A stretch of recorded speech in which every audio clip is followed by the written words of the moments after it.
महाराष्ट्राच्या लोककलेचा वारसा समजली जाणारी लावणी आणि तमाशा कला कुठंतरी आज अडचणीत असल्याचं पाहायला मिळते. कारण जर पाहिलं तर डीजे लावणीची जी संस्कृती आलेली आहे आणि त्या संस्कृतीमध्ये मोठ्या प्रमाणामध्ये अश्लील स्वरूपाचा डान्स होतोय आणि त्यामुळे या ठिकाणी एक जे आहे लावणी कलाकार असतील त्यांच्या वतीने आज एक महत्त्वाची बैठक सुद्धा या ठिकाणी बोलवण्यात आलेली होती.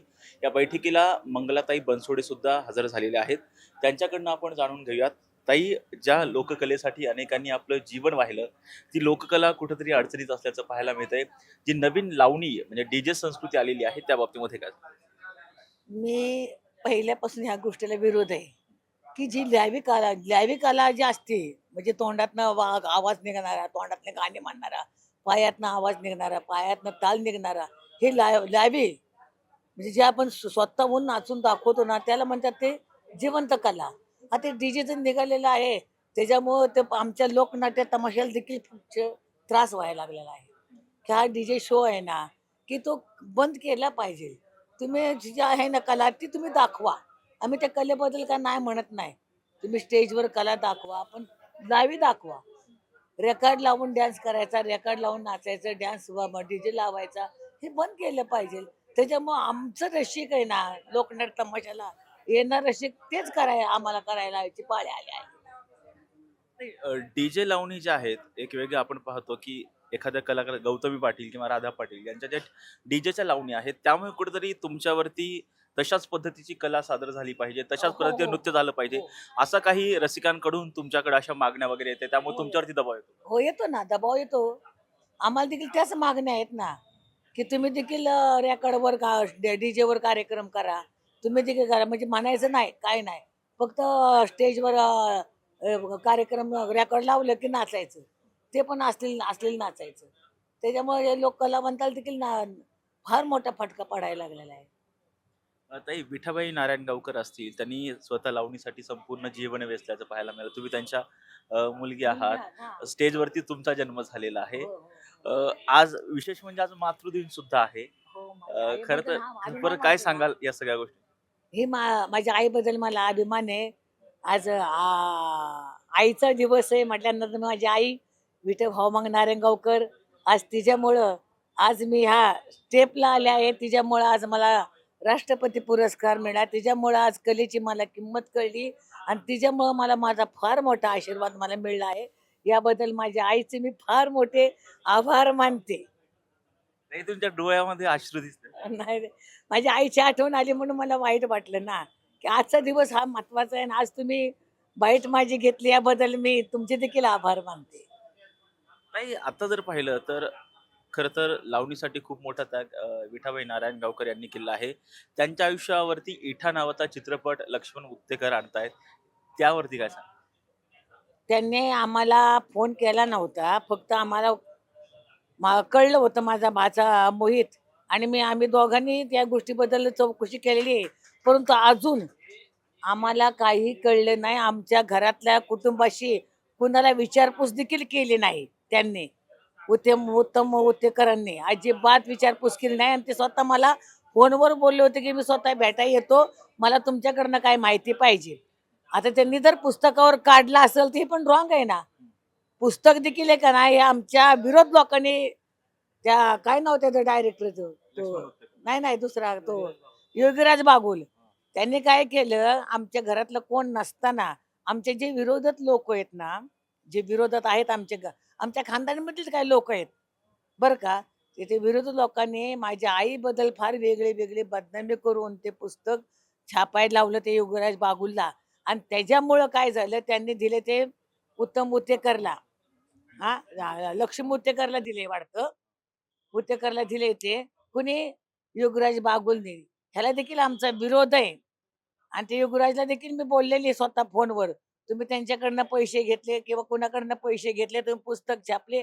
आम्ही केस देखील त्यांच्यावर केली होती. अजून आम्हाला माहीत पडलेलं नाही. आमच्या परिवाराला कोणाला विचारलेलं नाही त्यांनी.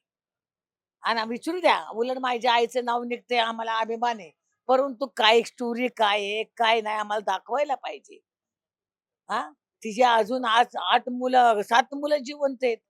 तिचा परिवार आहे, नातवंड आहे सगळी तिची. मग आम्हाला का नाही विचारपूस केली? आम्हाला विचारपूस केली पाहिजे. आम्हाला ती स्टोरी वाचून दाखवली पाहिजे, तो पिक्चर दाखवला पाहिजे. मग तुम्ही बाहेर पाडणार. तुम्ही जर तो पिक्चर बाहेर केला तर आम्ही केस करणार. ते विठाबाई नारायणगावकर यांनी लावणीसाठी त्यांचं संपूर्ण आयुष्य वेचलं. त्यांची समर्पक भावना लावणीसाठी काय होती? आता जर पाहिलं तर आता जी डीजे लावणी आलेली आहे, अश्लीलतेचं प्रमाण वाढलेलं आहे. त्यांची लावणी बाबतीची समर्पक भावना कशा पद्धतीची होती? कलेच्या बाबतीमध्ये त्यांची कशी भावना होती? माझी आई पहिल्यापासून लावणीला महत्त्व देत होती. ला लोक कलावंत म्हणजे कलाकार. ह्या लोक कलावंत तमाशा फड म्हटल्यानंतर त्यात गणगवळण आली, वगनाट्य आलं, लावण्या आल्या, बतावण्या आल्या, जोग आले. त्यातूनही माझ्या आईचे सगळ्यापेक्षा माझ्या आईच्या लावणीला फार महत्त्व मिळत होतं. कारण का आई जी स्टेजवर गेल्यानंतर जी लावणी म्हणायची ना, तर पब्लिक एकदम येडं व्हायचं. असं ते आईची अभिनयमध्ये जोर होता. लावणीचा अभिनयमध्ये जोर आणि तिच्या लावण्या फार वेगळ्या होत्या. एकच लावणी नाही तिची. ह्या जुन्या जाऊला आता जी मग घेतात ना लावण्या, काय पारंपरिक लावण्या चालू आहेत. त्या सगळ्या माझ्या आईने घेतलेल्या आहेत स्टेजवर. त्यांचा वारसा तुम्ही कसा समर्थपणे पुढे चालवताय? तुमचा जन्म त्यांच्या पोटी स्टेजवरती झाला. विशेष म्हणजे लावणी सादर करत हां. असताना स्टेजवरती तुमचा जन्म झालाय. विषय म्हणजे आईचा वारसा जी चालवते ना, म्हणजे आता जे आहे का, माझं नाव आता मंगला बनसोडे, हे ते माझ्या मिस्टरचं नाव आहे. पण आईचा वारसा हा मी चालवते. माझी नातवंड चालवतात. माझ्या आईचं नावाचा तमाशा आता निघाला आहे. ते माझे भाचे चालवतात आणि अजूनही तिची आठवण म्हणून मी स्टेजवर अजूनही लावणी तिची घेते. अजूनही लावणी घेते, तिची आठवण म्हणून घेते. तिला वारसा चालण्याकरता घेते. नाही, आता जर पाहिलं तर काही जण कलेसाठी आपलं संपूर्ण जीवन वेचतात. त्यामधल्या विठाबाई नारायणगावकर आहेत. तुम्ही सुद्धा कलेसाठी संपूर्ण जीवन घालवलेलं आहे.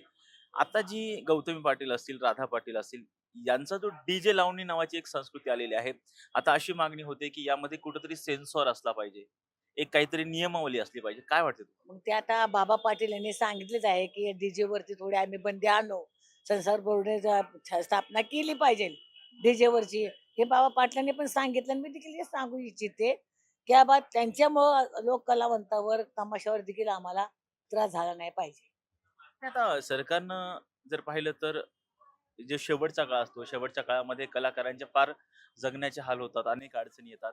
त्यासाठी सरकारनं, शासनानं तमाशा कलावंत असतील, लावणी कलावंत असतील किंवा तमाशा फडामधले जे इतर कलाकार असतात, त्यांच्यासाठी काय करणं हे गरजेचं आहे असं वाटतं? काय करणे आता पहिल्या म्हणे तमाशा काय चालत नाही. म्हणजे कुठलीच कला आता चालत नाही. कमी व्हायला लागलेत. जी लोक प्रसिद्धी लोकांची होती, त्या मोबाईल चॅनल मुळं 24 तास मोबाईल मुलांच्या हातात आहे. त्याच्यामुळं तमाशाला देखील पब्लिक कमी झाले, लोककलेला देखील पब्लिक कमी झाले. सगळ्याच कलेला माणसं आता कमी होत चाललेले आहेत. त्याच्यामुळं कलावंताचं पोट भरणं फार कठीण झाले. मोठे-मोठे जेवढे फळमालक आहेत ना, की आम्ही पहिल्यापासून शासनाला सांगितलंय, की आमचं जे अनुदान अडकले, ते अनुदान आम्हाला परत चालू करावा. प्रत्येक तमाशामध्ये 100-125 माणसं आहेत. त्यांना जगवायचं कसं? कारण का पहिल्यावानी ही लोककला राहिलेली नाही. हे लोककला कमी होत आली. त्याला जे इन्कम जे होत होता ना, तो इन्कम कमी आलेला आहे. ह्याच्याकरता शासनानेच आम्हाला मदत केली पाहिजे. शासन काय म्हणतंय तुम्ही? शासन करतो म्हणते, अजून तर काही केलं नाही. आता काय लोकांचं देखील मानधन अजून बंद आहे. अजून काही लोकांचं मानधन देखील चालू व्हायना. ते म्हणजे किंवा 5-5 हजार रुपये ते मानधन ते देखील आता बंद आहे. मी शासनाला विनंती आहे, की तमाशे फड जेवढे आहेत महाराष्ट्रामध्ये, त्यांचे पहिल्यापासून जे अनुदान अडकलेले आहे, ते सगळ्याला अनुदान द्यावं हीच विनंती. पॅकेज चालू करावं आमचं. नाही, कला केंद्र जे आहेत, कला केंद्रामध्ये सुद्धा खूप अश्लील पद्धतीचे प्रकार पुढे येत आहेत. ड्रग्सचे प्रकार पुढे येत आहेत कला केंद्राच्या बाबतीमध्ये. त्या बाबतीमध्ये काय सांगाल? त्याच्यामुळे सुद्धा लावणी कला जी आहे ती बदनाम म्हणजे होते. जे आता लावणी कला ही बदनाम होती. कला केंद्राचं वेगळं, लोकनाट्य तमाशाचं वेगळं. आलं का लक्षात? कला केंद्र जाते ते जे कला केंद्राचे मेन माणसं आहेत त्यांनी ते जपलं पाहिजे, सांगितलं पाहिजे. आता लोकनाट्याबद्दल आम्ही सांगू. आमच्या लोकनाट्यामध्ये जेवढे जेवढे आहेत कलावंत, की जेवढ्या मुली आहेत, त्यांना आम्ही आवर घालू. कला केंद्रात त्यांचे जे मेन असतील त्यांनी सांगितलं पाहिजे. केलं पाहिजे, बंद केलं पाहिजे सगळे. ते आज मातृदिन आहे. मातृदिनाच्या काय आठवणी तुमच्या आईसोबतच्या आहेत? आणि त्यांनी तुम्हाला काय म्हणजे लावणीच्या बाबतीमध्ये, कलेच्या बाबतीमध्ये काय अशी तुम्हाला मार्गदर्शन केलं? काय अशा सगळ्या आठवणी आज ताज्या होत आहेत? माझ्या आईने पहिल्यापासून हेच मला बाळ कडू पाजलं आहे. की रसिकांची सेवा करायची. हे माझ्या आईचं पहिल्यापासून देह. रसिक हेच परमेश्वर आहे. रसिकांच्या पुढे ही कला सादर करायची, त्यांचं मन खुश करायचं, हे माझ्या आईची प्रेरणा आतापर्यंत मी सांभाळलेली आहे. दुसरी एखादी आठवण आईसोबत?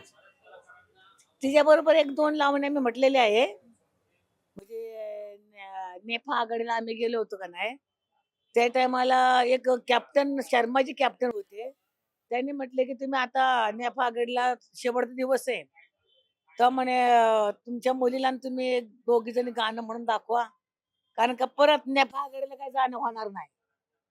मग त्या टायमाला माझ्या आईने आणि मी ते गाणं म्हटले. जुनं गाणं होते ते. एकदा होऊन जाऊ दे.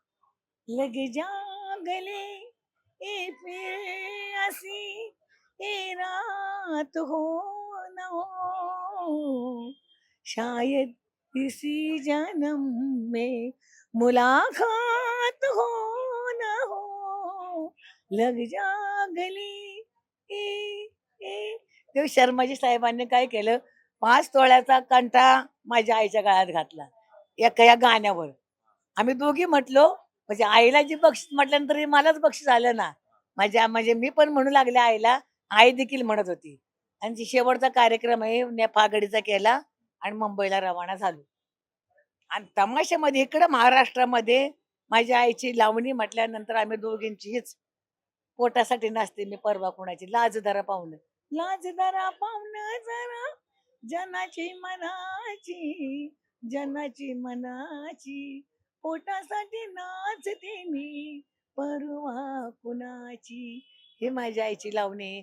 अशा प्रत्येक लावण्या पुष्कळ गाजलेल्या आहेत. म्हणजे फार फार ती अजून एक लावणी गाजली ती, मी अशी गुलजारणार नका मारू नजरेचा तीर, असं रस्त्यात अडवू नका नका, माझ्या आबरूला बसेल धक्का, हो माझ्या आबरूला बसेल धक्का. ताई, आज जर पाहिलं तर हीच लोककला पुन्हा एकदा पूर्वीसारखीच जिवंत व्हावी, यासाठी काय होणं गरजेचं आहे असं वाटतं?